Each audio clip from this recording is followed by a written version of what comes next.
সুপ্রিয় দর্শক, ইতিমধ্যেই সুপ্রিম কোর্টে বহু প্রতীক্ষিত 26,000 চাকরি বাতিল মামলার শুনানি শেষ হয়ে গিয়েছে। আর সূত্র মারফত খবর পাওয়া যাচ্ছে এই সপ্তাহেই, এই যে সপ্তাহ নতুন করে শুরু হচ্ছে, এই সপ্তাহেই 26,000 চাকরি বাতিল মামলার রায় ঘোষণা করতে চলেছে সুপ্রিম কোর্টের প্রধান বিচারপতি সঞ্জীব খান্না। আর রায় ঘোষণার আগেই এবার নতুন করে জটিলতা বৃদ্ধি করলেন এসএসসির চেয়ারম্যান সিদ্ধান্ত মজুমদার। আবারও নতুন করে সুপ্রিম কোর্টে যোগ্য অযোগ্যের লিস্ট তুলে দিল এসএসসির চেয়ারম্যান সিদ্ধান্ত মজুমদার। আর তাতেই রাজ্য রাজনীতিতে একেবারে নতুন করে শোরগোল পড়ে গিয়েছে। দর্শক, বারবার সুপ্রিম কোর্টে এসএসসি মামলার শুনানি হয়েছে, কিন্তু তখনও পর্যন্ত সুপ্রিম কোর্টে এসএসসি কেন এই যোগ্য অযোগ্যদের লিস্ট তুলে দিল না, তা নিয়ে কিন্তু ইতিমধ্যেই প্রশ্ন উঠতে শুরু করেছে।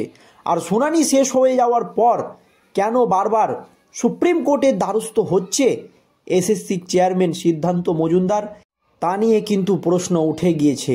কারণ যোগ্য এবং অযোগ্য পৃথক করতে গেলে এসএসসির সঙ্গে এবং সিবিআইয়ের সঙ্গে, এছাড়াও যারা বঞ্চিত চাকরি প্রার্থী তাদের আইনজীবীদের সঙ্গে সকলের লিস্ট মিলতে হবে, তাহলেই কিন্তু যোগ্য এবং অযোগ্য পৃথকীকরণ সম্ভব। কিন্তু কিছুতেই যোগ্য অযোগ্যদের লিস্ট সিবিআইয়ের সঙ্গে এসএসসির এবং বঞ্চিতদের আইনজীবীর মিলছে না। সেক্ষেত্রে পুরো নিয়োগ প্রক্রিয়াটাই দুর্নীতিযুক্ত।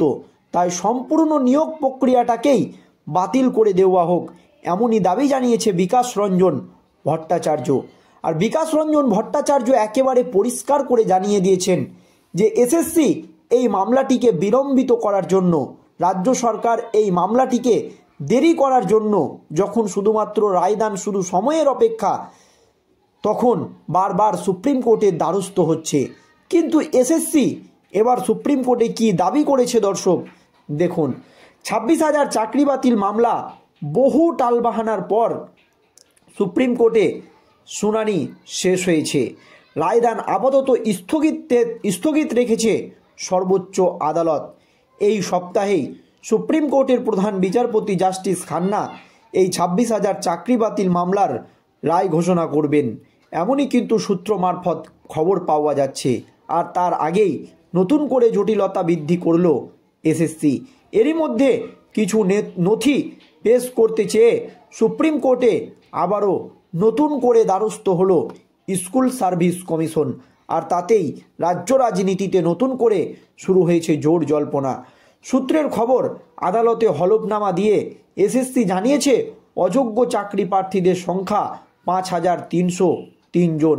এর আগে এসএসসি দাবি করেছিল 5,885 জন। আর এখানেই নতুন করে জটিলতা সৃষ্টি হয়েছে। সূত্রের খবর যে আদালতে আবার নতুন হলফনামা জমা দিয়েছে এসএসসি। আর সেখানেই জানিয়েছে যে এবার 5,300 অযোগ্য চাকরি প্রার্থী রয়েছে এই 26,000-এর মধ্যে, এই দাবি কিন্তু করেছে। কিন্তু এখানে বলে রাখা ভালো, এর আগে এসএসসি জানিয়েছিল অযোগ্য চাকরি প্রার্থীর সংখ্যা 5,485 জন। হলফনামায় সেই সংখ্যা কমে গিয়ে হলো 5,303 জন। প্রসঙ্গত সুপ্রিম কোর্ট স্পষ্ট জানিয়ে দিয়েছে, দুর্নীতি প্রমাণ হলে শিক্ষকদের চাকরি তো যাবেই, পাশাপাশি ফেরত দিতে হবে বেতনও। এমনকি যোগ্য অযোগ্য প্রার্থী পৃথকীকরণ সম্ভব না হলে পুরো প্যানেল বাতিল করা হতে পারে বলে ইঙ্গিত দিয়ে রেখেছে প্রধান বিচারপতি। 26,000 চাকরি বাতিল মামলার শুনানি শেষ হলেও রায়দান স্থগিত রেখেছেন সুপ্রিম কোর্টের প্রধান বিচারপতি সঞ্জীব খান্নার ডিভিশন বেঞ্চ। এর আগের শুনানিতে এসএসসি জানিয়েছিল র্যাঙ্ক জাম্পিং ও প্যানেল বহির্ভূত মোট 5,485 জন চাকরি পেয়েছে। এবার তারা যে হলফনামা দিল তাতে সংখ্যা কিছুটা কমল।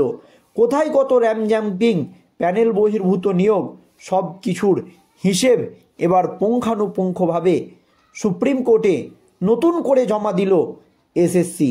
উল্লেখ্য, গত বছর 18 এপ্রিল নিয়োগ দুর্নীতির জেরে এসএসসির 16 সালের গোটা প্যানেল বাতিল করে দেয় হাইকোর্টের 2 বিচারপতির ডিভিশন বেঞ্চ। আদালতের এই রায় নিয়ে তোলপাড় শুরু হয়ে যায় গোটা রাজ্যে। উচ্চ আদালতের রায়ে এক ধাক্কায় চাকরি যায় প্রায় 26,000 জনের।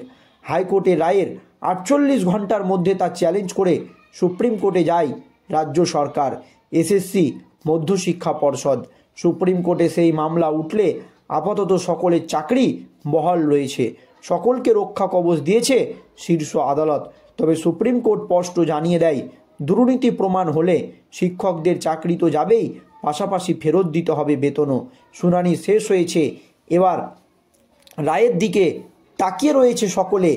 এই সপ্তাহেই রায় ঘোষণার কথা সুপ্রিম কোর্টের প্রধান বিচারপতি সঞ্জীব খান্নার। আর আবার যোগ্য এবং অযোগ্যদের তালিকা সুপ্রিম কোর্টে তুলে দিয়ে নতুন করে বিতর্ক সৃষ্টি করলেন এসএসসির চেয়ারম্যান সিদ্ধান্ত মজুমদার। আর এতেই রাজ্য রাজনীতিতে নতুন করে জোর জল্পনা তৈরি হয়েছে। কিন্তু বিশিষ্ট আইনজীবী ফিরদৌস শামীম নিজের অবস্থান স্পষ্ট করে জানিয়ে দিয়েছেন যে এসএসসি এই মামলাকে দীর্ঘায়িত করার জন্য, এই মামলাকে বিলম্বিত করার জন্য সুপ্রিম কোর্টে বারবার ছুটছে। কারণ এই মামলা যাতে আরও দীর্ঘদিন চলে এবং এসএসসি বা রাজ্য পরবর্তীতে সুপ্রিম কোর্টে দাবি করতে পারে যে দীর্ঘদিন ধরে এই মামলা চলছে, অর্থাৎ 26,000 চাকরি বহাল রাখা হোক। কিন্তু তা কিছুতেই হতে দেওয়া যাবে না। যারা অযোগ্য হয় তাদেরকে খুঁজে বের করতে হবে, আর না হয় কলকাতা হাইকোর্টের নির্দেশই বহাল রাখতে হবে, অর্থাৎ 26,000 চাকরি বাতিল করতে হবে। এবং যারা যারা এর আগে পরীক্ষায় বসেছিল, বয়সের ঊর্ধ্বতন সীমা সরিয়ে সকলকে পরীক্ষায় বসতে দেওয়ার অনুমতি দিতে হবে, এমনই কিন্তু বঞ্চিতদের আইনজীবীরা দাবি করছেন। কিন্তু সুপ্রিম কোর্ট জানিয়েছিল যে যোগ্য এবং অযোগ্য যদি পৃথকীকরণ সম্ভব হয়, অর্থাৎ যোগ্য এবং অযোগ্য যদি পৃথক কিভাবে সম্ভব, আর যদি সম্ভব হয় তাহলে এসএসসি এবং বঞ্চিতদের আইনজীবী এছাড়াও সিবিআইয়ের যারা আইনজীবী রয়েছে সকলের যে যোগ্য অযোগ্যের লিস্ট তা কিন্তু মিলতে হবে। কিন্তু এক্ষেত্রে দেখা গিয়েছে সুপ্রিম কোর্টে শেষ পর্যন্ত এসএসসির, বঞ্চিতদের আইনজীবীর এবং সিবিআইয়ের কারোরই যোগ্য এবং অযোগ্যদের লিস্ট মিলেনি। সকলেরই লিস্টে আলাদা আলাদা যোগ্য এবং অযোগ্য চাকরি প্রার্থীর সংখ্যা দেখতে পাওয়া যাচ্ছে। এখন সুপ্রিম কোর্ট শেষ পর্যন্ত কোন লিস্ট বেছে নেয় সেই দিকেই আমাদের নজর থাকবে, নাকি কলকাতা হাইকোর্টের নির্দেশই শেষ পর্যন্ত সুপ্রিম কোর্ট বহাল রাখবে। দর্শক, এই নিয়ে আপনাদের মতামত অবশ্যই ভিডিওর কমেন্ট বক্সে জানাবেন। ধন্যবাদ।